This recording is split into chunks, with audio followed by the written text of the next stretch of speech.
नमस्कार. आज या व्हिडिओमध्ये आपण पाहणार आहोत की सेट लोकेशन आणि डिस्काउंट आपल्याला कसं करायचं आहे परचेस एंट्री करताना. तर सगळ्यात आधी आपल्याला इथं सेव्हच्या ऑप्शनच्या शेजारी डाऊन ॲरो दिसेल. त्या डाऊन ॲरोवरती क्लिक केल्यानंतर दोन ऑप्शन दिसतात, सेव्ह एज ड्राफ्ट आणि save and set location and discount. तर त्या save and set location and डिस्काउंटवरती आपल्याला क्लिक करायचं आहे. जेव्हा कोणतंही इनव्हॉइस आपण सेव्ह करायला जाऊ त्यावेळेस अॅनालायझिंग परचेस आयटमचा एक पॉपअप येईल. तिथे आपल्याला मार्जिन कंपॅरिझन मिळेल. पास्ट 3 परचेसेसच्या मार्जिन बेसिसवरती एक ॲव्हरेज मार्जिन काढलं जाईल आणि त्याला करंट मार्जिन सोबत कम्पेअर केलं जाईल, जे ते आपल्याला इंडिकेट करून देतं कमी मार्जिन आहे की जास्त आहे. ॲरोने आपण सेव्ह करू शकतो.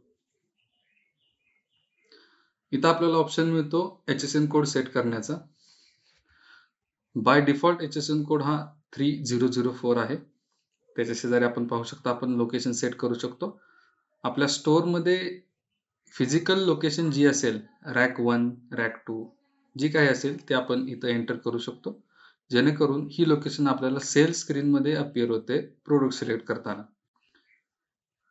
ज्याचा उपयोग करून आपण मेडिसिन्स फास्टमध्ये पाहू शकतो कुठं आहेत. आता इथं फिजिकली लोकेशन ॲड केली. त्याच्यानंतर आपण डिस्काउंट सेट करू शकता आणि डिस्काउंटच्या अकॉर्डिंग आपण सेल्स रेट आणि मार्जिन ॲडजस्ट झालेलं बघताय.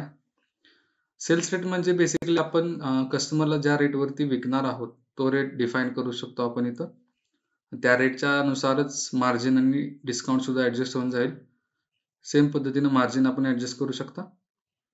त्याच्या शेजारी मिनिमम आणि मॅक्झिमम क्वांटिटीचा ऑप्शन दिलेला आहे.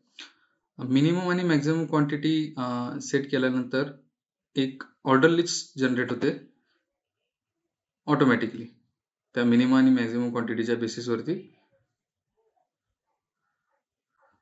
आता इथं एक्झाम्पलला मी मिनिमम 20 आणि मॅक्झिमम 140 क्वांटिटी सेट केलेली आहे.